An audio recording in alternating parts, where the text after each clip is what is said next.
Hello guys, അപ്പോൾ നമുക്ക് ഈ ഒരു അടിപൊളി വാൾ ഡെക്കർ ഉണ്ടാക്കിയാൽ സാധാരണ നല്ലൊരു ഇത് ഫോം ബോർഡ് കൊണ്ട് ചെയ്യുന്നത് കാണില്ല, പക്ഷെ നമ്മൾ ഇത് കാർഡ്ബോർഡ് കൊണ്ടായിരുന്നു ചെയ്യുന്നത്. സംഭവം സിമ്പിളാണ്. കാർഡ്ബോർഡ് കൊണ്ട് ആദ്യം നമുക്ക് ഏത് ഷേപ്പാണോ വേണ്ടത് ആ ഒരു ഷേപ്പിൽ നമ്മൾ കട്ട് ചെയ്തെടുക്കാം. ഞാൻ ഭയങ്കര കോൺഫിഡൻസിൽ ഫ്ലവർ ആക്കിയതേനും, പക്ഷേ നിങ്ങൾ കണ്ട ഈ ഒരു ലീഫിന് എന്തോ അസുഖം പിടിച്ച പോലെ ആയിപ്പോയി. പക്ഷെ ബാക്കിയെല്ലാം ഓക്കെയാണ്. അടുത്ത പണിയെന്ന് വെച്ചാൽ ഇത് പെയിന്റ് ചെയ്യണം. ഞാൻ ഈ കാണിക്കുന്ന ബ്രഷിന്റെ സെറ്റും പെയിന്റും ഞാൻ മീഷോന്ന് വാങ്ങിയത്. അതിന്റെ ലിങ്കാണ് കമന്റിൽ കൊടുക്കുക, വേണ്ടവർ ചെക്ക് ചെയ്ത് നോക്കാം. നമ്മൾ സാധാരണ വാങ്ങുന്നതിനെക്കാട്ടും പൈസ കുറവിലുള്ളത് മീഷോയിൽ. കളർ കൊടുത്തോണ്ടിരിക്കുമ്പോൾ ഓർമ്മ വന്ന നടുവിൽ ആ വട്ടം വേണമെന്ന് ഇപ്പോൾ വേഗം ഒരു വട്ടം വരച്ചു. പിന്നെ ഞാൻ ഈ കളർ അല്ലേന്ന് ഉദ്ദേശിച്ചത്, ബേബി പിങ്ക് കളറേന്ന് ഉദ്ദേശിച്ചത്. പക്ഷെ എന്നെ ചെയ്ത് വന്നപ്പോൾ വേറെ ഏതൊരു കളറായിപ്പോയി. ആൻഡ് അതിൻ്റെ മേലെ ഞാനൊരു ആ സെയിം കളറുള്ളൊരു പേപ്പർ വെച്ചിട്ട് ഞാൻ ജസ്റ്റ് ഒന്ന് ഒട്ടിച്ചു കൊടുക്കുന്നുണ്ട്.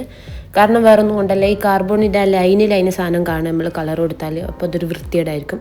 അപ്പോൾ നിങ്ങൾക്ക് ചാർട്ടോ അല്ലെങ്കിൽ സാധാ പേപ്പർ തന്നെ ഈ ഒരു സെയിം ഷേപ്പിൽ കട്ട് ചെയ്തിട്ട് ഒട്ടിച്ചു കൊടുത്താൽ മതി. കളർ ചെയ്തപ്പോൾ പ്രശ്നമില്ലായിരുന്നു, പക്ഷെ അത് ഉണങ്ങിയപ്പോൾ എന്തോ ഒരു മിസ്സിങ് പോലെ. അപ്പോൾ ഞാൻ വിചാരിച്ചു അതിന്മേൽ ബോ വരച്ചു കൊടുക്കണം. ആദ്യം ഒരു പെണ്ണുകൊണ്ട് ഞാൻ ജസ്റ്റ് മാർക്ക് ചെയ്തിട്ട് പിന്നെ കളർ കൊണ്ട് വരച്ചു കൊടുത്തു. പിന്നെ പെട്ടെന്ന് എൻ്റെ ഇല്ലാത്ത ബുദ്ധിയിൽ എനിക്ക് തോന്നി ആ പൂവിൻ്റെ നടുവിൽ ഇങ്ങനെ ഒരു യെല്ലോ കളർ ഇങ്ങനെ കൊടുത്താൽ രസം ഉണ്ടാവുന്നു. പക്ഷെ ഒരു 2-3 കുത്തിട്ടപ്പോൾ തന്നെ എനിക്കൊരു രസം കിട്ടിയില്ല. അപ്പോൾ ഞാൻ പിന്നെ അത്ര ചെയ്തുള്ളൂ. പിന്നെ അതിൻ്റെ മേലെ നമുക്ക് വെക്കുന്ന ആ ഒരു സാധനമാണ്. അപ്പോൾ അതിന് ഞാനൊരു കാർഡ്ബോർഡ് എടുത്തിട്ട് അത് ജസ്റ്റ് അതേപോലെ തന്നെ ഒരു പേപ്പർ വെച്ചിട്ട് കവർ ചെയ്ത് കൊടുക്കുന്നുണ്ട്. എന്നാൽ നല്ലൊരു പെർഫെക്റ്റ് ആയിട്ട് നിൽക്കും. പിന്നെ ഈ വീഡിയോ കാണുമ്പോൾ ഞാൻ ശ്രദ്ധിക്കുന്നത് ആ സാധനം തിരിച്ചാണ് ഒട്ടിച്ചത്. ആ നേരെ ഇങ്ങോട്ടേനും ഒട്ടിക്കണം, എന്നാൽ ആ ഒരു കീറ് പോലത്തെ സാധനം കാണാണ്ടിരിക്കുള്ളൂ.